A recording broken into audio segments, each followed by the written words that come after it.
Interview with Tatyana Mickushina for the Lithuanian magazine Raktas, The Key.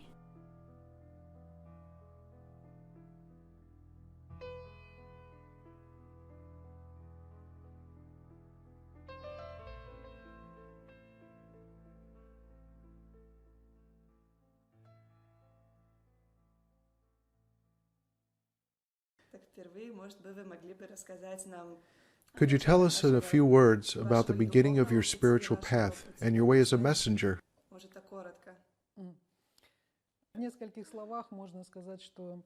In a few words, I can say that I was thinking about it a lot and realized that when I just came into this world, when I was born, I remember I was maybe 4, maybe 5 years old. I already knew for sure that there is God, although I was born in the country which was called Soviet Union, and there was no God in that country because the main religion was atheism. There was no God, and I knew exactly that there is God.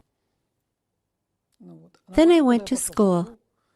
Maybe it was first, maybe second grade. We were told that there is no God.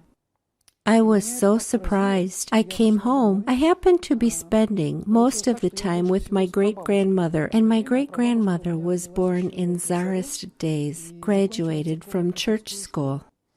And I came to her and told her there is no God.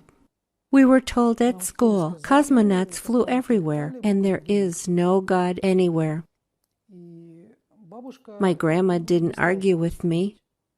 She just said, "There is God." That was it.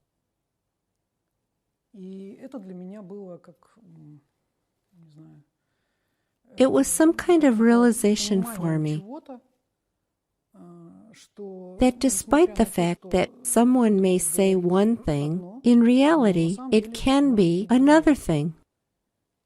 Then when I was growing up, I began to engage in basketball and other things. I forgot about God. I was 15 years old when I forgot about God again. At that moment, at competitions, I got an injury. And about a week after that, I was dying. Because of doctors' mistakes, a sepsis started. But in a week, I came back, and I knew exactly that there is God. I knew that God exists, and it relates to me very closely. This story can be really long. Then I forgot about God again, then remembered about Him again, and when I was already about 40 years old, I found the teaching of Elizabeth Clare and Mark Prophet, who were teaching the teaching of the White Brotherhood in the United States. And I remembered again that there is God. But then there were hard, serious tests, as I understand, for the right to carry the teaching, for the teaching to come to the world through me. Those were very hard tests. Did you get a gift? A little before I began to hear, I started to hear thoughts. These are very delicate processes, very, very subtle. I needed to learn to perceive these subtle things. Anyway, this gift, this kind of inner subtlety, was present since birth. We cannot say that it can happen in just one incarnation. It came earlier.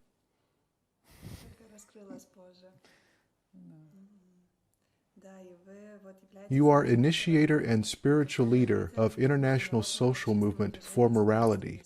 So what is the purpose and importance of this movement? Well, I don't know how much your readers will be interested in how this movement appeared. I was meditating, and at that time, God Shiva was my teacher. In general, This teaching is kind of intimate. It can be passed only from a teacher to students. It cannot be given by telling something from a podium. Well, God Shiva came to me and sent me a thought about creating a big movement, wide movement. He showed me a lot of people, showed symbols, a blue and white ribbon and a lily. He gave those symbols, and this movement must be spread very widely. And if we were able to spread this movement very widely, everything in this world could be changed very fast. It's enough for people to just say, I am for morality. You don't even need to be moral. It's enough to strive for it. You don't even have to do certain things. It's enough just to register. And then this amount of people, for instance, imagine if 1 million people said, we are for morality. It could outweigh the world scale, and the whole world could be changed for the better. That is what this movement was created for there to be more God, more goodness, more light. Yes, and recently there was a second meeting of this movement, and its subject was Divine True Freedom. Why exactly was this topic chosen, and why is it urgent? This subject was chosen by a host party, by Veronica Latzi, who is the vice president of our movement. She is from Riga, and she offered this topic, the topic of freedom.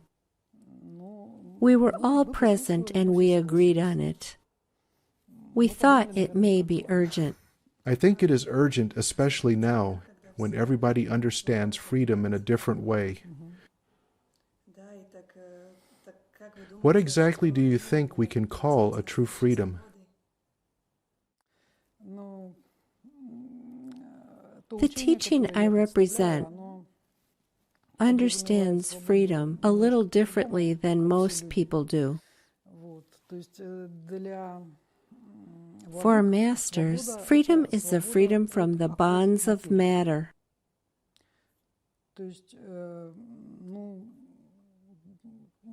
There may be a lot of movements, religions, which teach that, but they are not familiar to most people. We are here in this world, and it seems to us that this world is good. And actually, it is far from perfection. But as long as this world seems good and attractive to us, we will be caught by this world. And it will seem to us that we want freedom, but we want to do what we want. We want to do drugs, or have sex, or other things. And as long as we are getting caught by these things, which means we are interested in them, we will continue to come to this world, to reincarnate the first, the second, the third time. But then the moment will come when we will understand that those things don't satisfy us anymore. There is something bigger, and it exists beyond this world. And in this case, we will move to a different world. And there will be a different understanding of freedom there. Not as freedom to do anything I want, but a much bigger freedom. But under the condition that we will obey the law existing in this universe. So one condition, we don't follow our free will, don't do what we want, but obey the law which exists in this universe. We may call it God, we may call it love. In Vedic culture, it is Dharma. And in this situation, when we follow that law, we get a bigger freedom, because this world is very limited. How do you think this misunderstanding of freedom as we understand it now manifests in real life?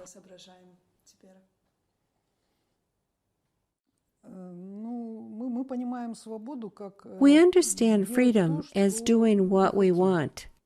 when we want, without thinking of other people, countries, and organizations. This is how we understand freedom. But if we understand freedom in this way, sooner or later our interests will collide with the interests of other people, other countries, and other organizations, and there will be a conflict. So maybe the phrase, "the limit of freedom is where freedom of others begins," is correct? A very important thing is a level of consciousness of a person.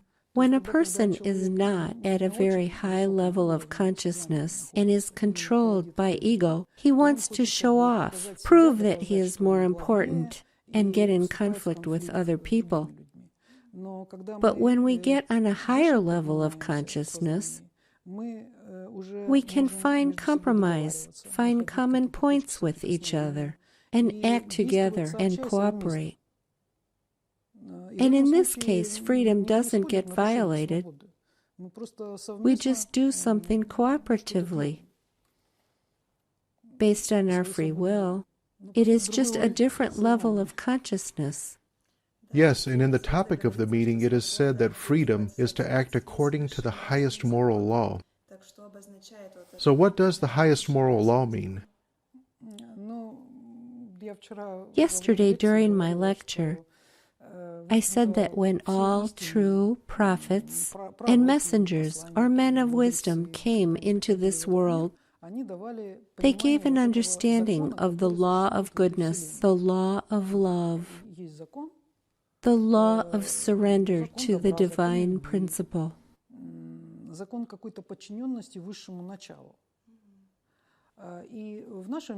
And in our world, these laws are reflected as moral principles. For instance, respect God, respect parents, don't kill, don't steal, don't lie. So be moral in everything. So it's like the code of laws for our level of consciousness. This is what the highest moral law means. Like someone said yesterday, the highest divine law is God. On our level of consciousness, we understand that we have some boundaries, which we voluntarily take the responsibility to abide by, not killing, not stealing. But anyway, all of it is within the boundaries of one huge law, which we may call God.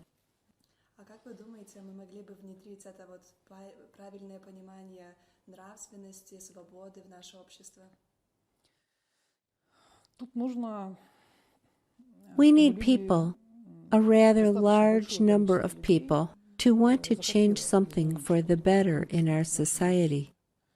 The desire of a large enough number of people is substantial. The masters talk about 1% of the world population. So just 1% of the world population that would want to change the flow of our life to the direction of God could change everything. Just 1%. Just 1%. At first you need to have a very strong wish, and then? It needs to come from the inside. God acts from within us. And if 1% of the population lets God act through them, then everything will change like this, with the speed of lightning, like a miracle. So probably what we could do is to inspire people to want this. Everyone should do their own job. You issue a great magazine. We too do what we can, make books. Everyone needs to do their own job, what they think is right. Well, could we talk about children now? We talked a lot about children yesterday, too. In your opinion, can we pass this right understanding of morality and freedom to our children? Well, it is a lot harder because the system of education already exists in every country. And there are some regulations on how to teach and what to teach children.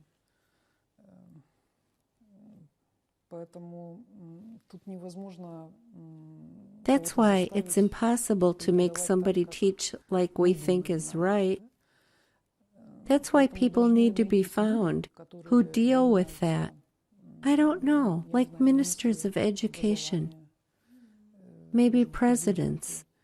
There should be a free will, a political will of those people who are on a high level of administering the affairs of the state,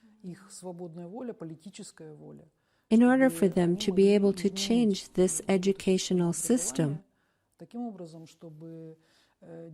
in a way that children would get a bigger idea about God, about goodness, about morality. Then it's possible. It is possible to change everything within 25 years. It is enough to lead in the right direction those children who are coming into the world now. It will be a different world around us in 25 years.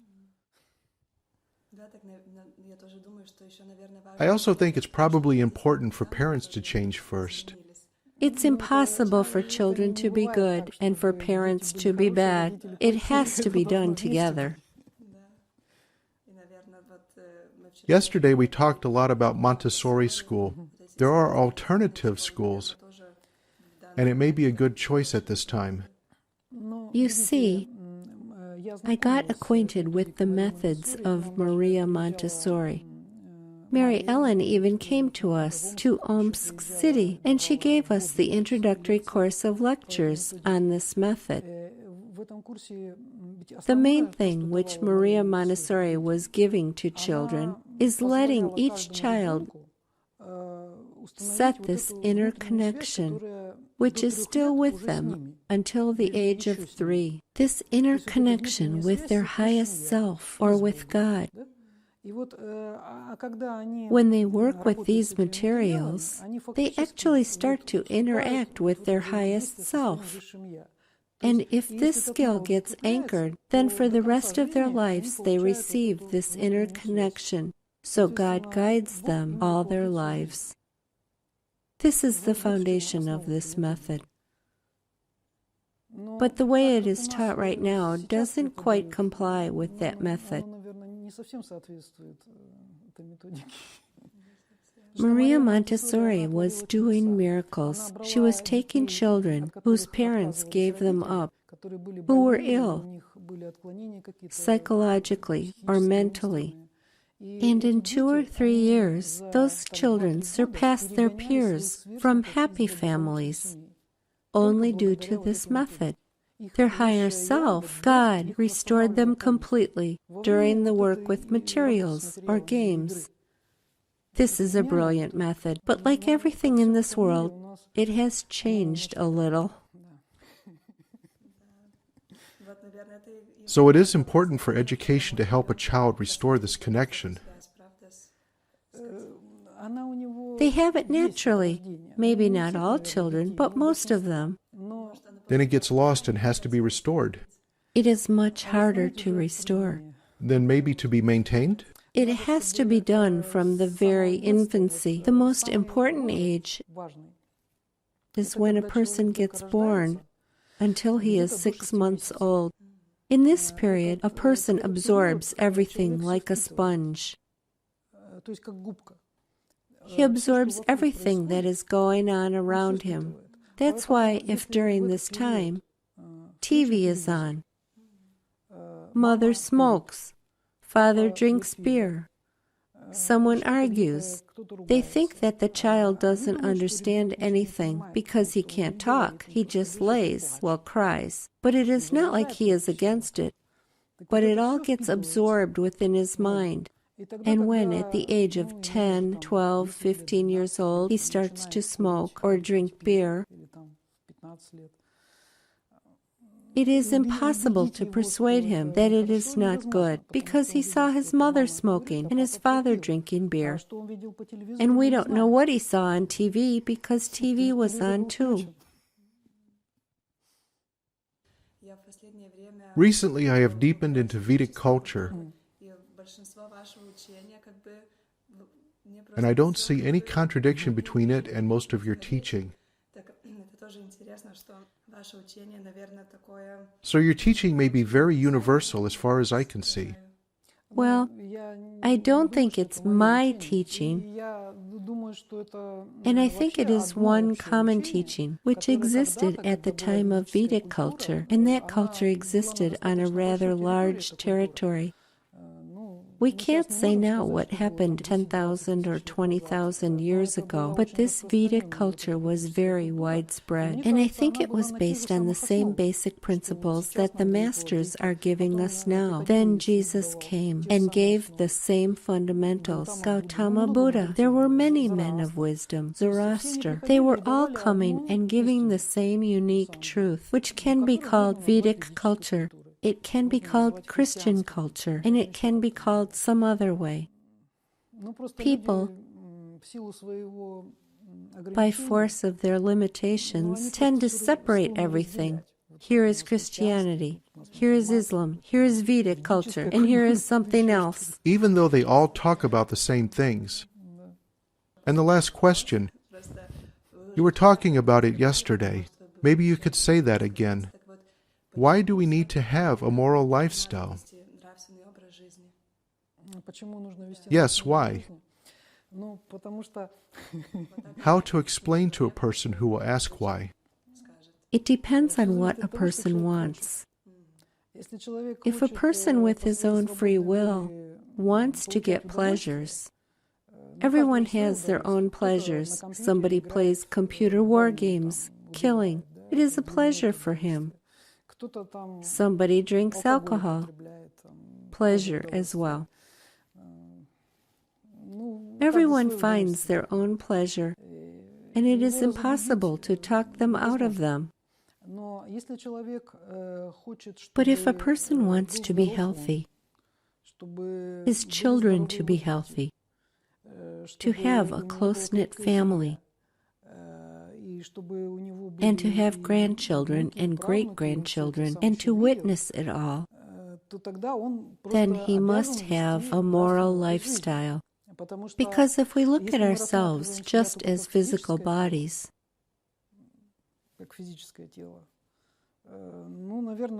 with death of this body, everything will be over. But we also have more subtle bodies, which continued to exist for many lives. According to this, what is the potential of subtle bodies? They are passed to our children. If a person's spiritual potential is high, if he observes chastity, if he doesn't waste sexual energy, then the potential he has in his subtle bodies is passed to his children. And look, we attract matching souls according to our level of consciousness. Well, if young people of 20 to 25 years old create a family and want a child, if their level of consciousness is high enough, accordingly, they will attract a high soul.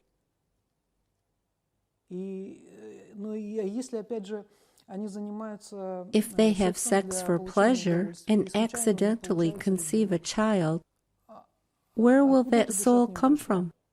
Will its level be high? So people create problems for themselves on their own if they behave in a wrong way. That's why, if a person wants to be healthy, if he wants his children to be healthy, if he wants to live long, he has to be moral. All that will lead him to happiness. Sure. If he is healthy, if he resides in God all the time, he is already happy. And then you don't even want to go back. Thank you so much for your interview. Yes, thank you.